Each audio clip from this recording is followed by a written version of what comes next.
Hello family, welcome to our channel. Today we will explore in depth the history of gang violence in Haiti. When many hear of gang violence in this Caribbean country, they think that it started a few years ago. However, the violence started hundreds of years ago. Therefore, in this video we will delve into the first gang-related violence during slavery to the chaos being experienced today in Haiti. Before we start, please take a few seconds and click the subscribe button to join this family. Haiti's history of violence can be traced back to its colonial origins. Known as Saint-Domingue during the 18th century, it was France's most lucrative colony, thanks to its sugar, coffee and indigo plantations worked by enslaved Africans under brutal conditions. The seeds of resistance and violence were sown during this period, culminating in the Haitian Revolution, 1791 to 1804, the only successful slave revolt in history. The revolution, led by figures like Toussaint Louverture and Jean-Jacques Dessalines, was a bloody struggle that left deep scars on the nation's social fabric. After gaining independence in 1804, Haiti faced immediate challenges. The new nation was isolated diplomatically and economically by the international community, particularly by France, which demanded a crippling indemnity in exchange for recognizing Haitian independence. This debt and the subsequent economic hardships laid the groundwork for political instability. Power struggles between rival factions often turned violent, and the lack of a strong central authority became a recurring theme in Haiti's history.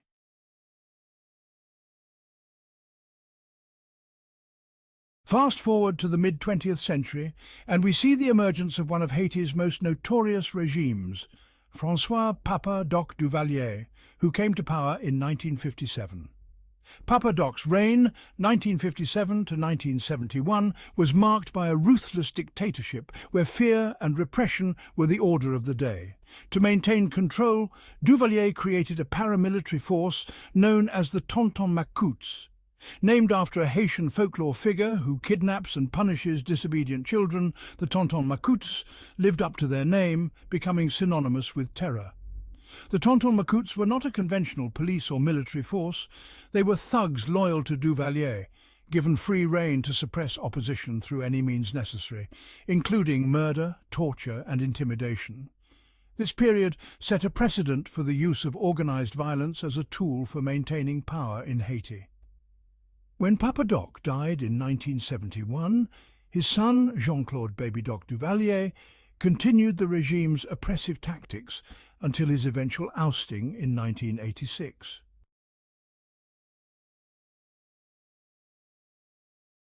The fall of the Duvalier regime in 1986 marked the beginning of a new era of political instability in Haiti. The transition to democracy was fraught with challenges, including coups, military rule, and short-lived governments. Amidst this chaos, a power vacuum emerged, creating the perfect breeding ground for gangs to take root. During the 1990s, these armed groups began to rise, initially tied to political factions. For instance, the political turbulence surrounding the presidency of Jean-Bertrand Aristide, a former priest and leader of the Lavalas movement, saw the emergence of groups like Chimeres. These groups, while initially formed as political militias, evolved into criminal gangs involved in drug trafficking, extortion and kidnapping. The ties between these gangs and political actors blurred the lines between political violence and organized crime, making it difficult to distinguish between the two.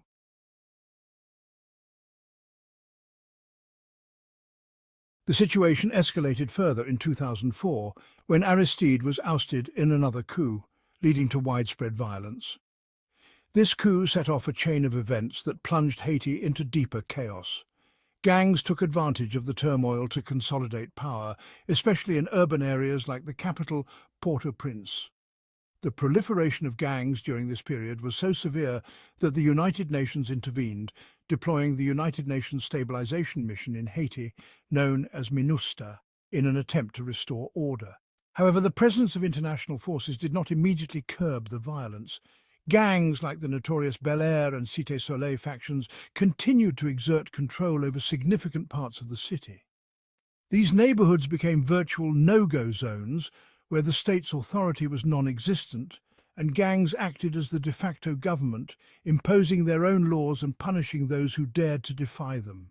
In recent years, Haiti's gang violence has taken on new dimensions, exacerbated by the country's ongoing political and economic crises. The assassination of President Jovenel Moïse in July 2021 was a shocking event that sent shockwaves throughout the country, further destabilizing an already fragile situation. Following his death, the power vacuum widened, and gangs seized the opportunity to expand their influence even further. Today, gangs control vast swathes of Port-au-Prince and other urban areas, engaging in brutal turf wars, kidnappings, and other forms of violence. The situation has led to a humanitarian crisis, with thousands of people displaced from their homes, unable to access basic services like healthcare, education, and even food. The gangs have become more sophisticated and organized, some even forming alliances with political actors, making any resolution to the crisis increasingly complex. One of the most notorious gangs today is the G9 Family and Allies, a coalition of 9 gangs led by former police officer Jimmy Barbecue Cherizier. Cherizier has become a powerful and controversial figure, often presenting himself as a champion of the poor while orchestrating some of the most violent and disruptive actions in the country.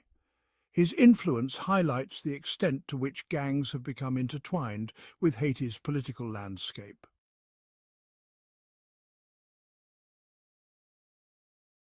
To understand the persistence of gang violence in Haiti, it's essential to consider the underlying causes. Haiti is one of the poorest countries in the Western Hemisphere, with a large portion of the population living in extreme poverty. Economic opportunities are scarce, especially for the youth, who often see joining a gang as one of the few viable options for survival. Additionally, Haiti's institutions have long been weak, plagued by corruption, inefficiency, and a lack of resources.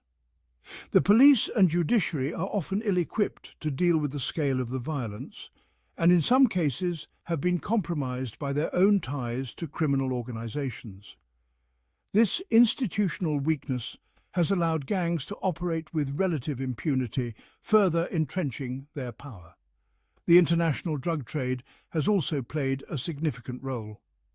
Haiti's strategic location in the Caribbean makes it an ideal transit point for drugs destined for the United States. Gangs have capitalized on this, using the profits from drug trafficking to fund their activities and purchase weapons, making them even more formidable.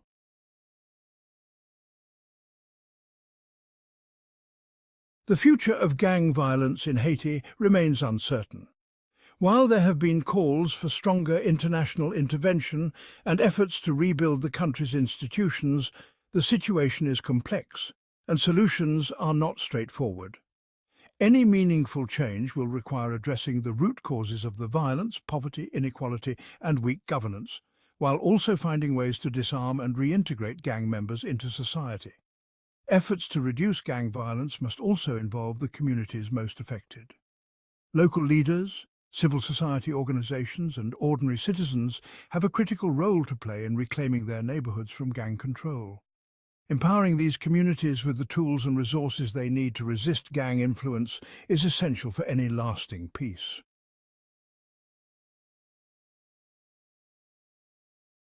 As we've seen, the history of gang violence in Haiti is deeply intertwined with the country's broader struggles with political instability, economic hardship, and weak institutions. From the colonial era to the present day, violence has been a recurring theme in Haiti's story.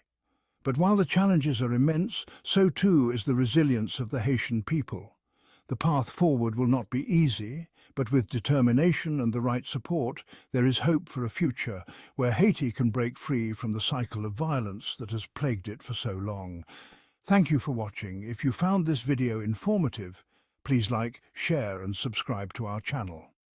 Also, leave a comment below with your thoughts on the situation in Haiti and let us know what other topics you'd like us to cover. Until next time, stay informed and stay safe.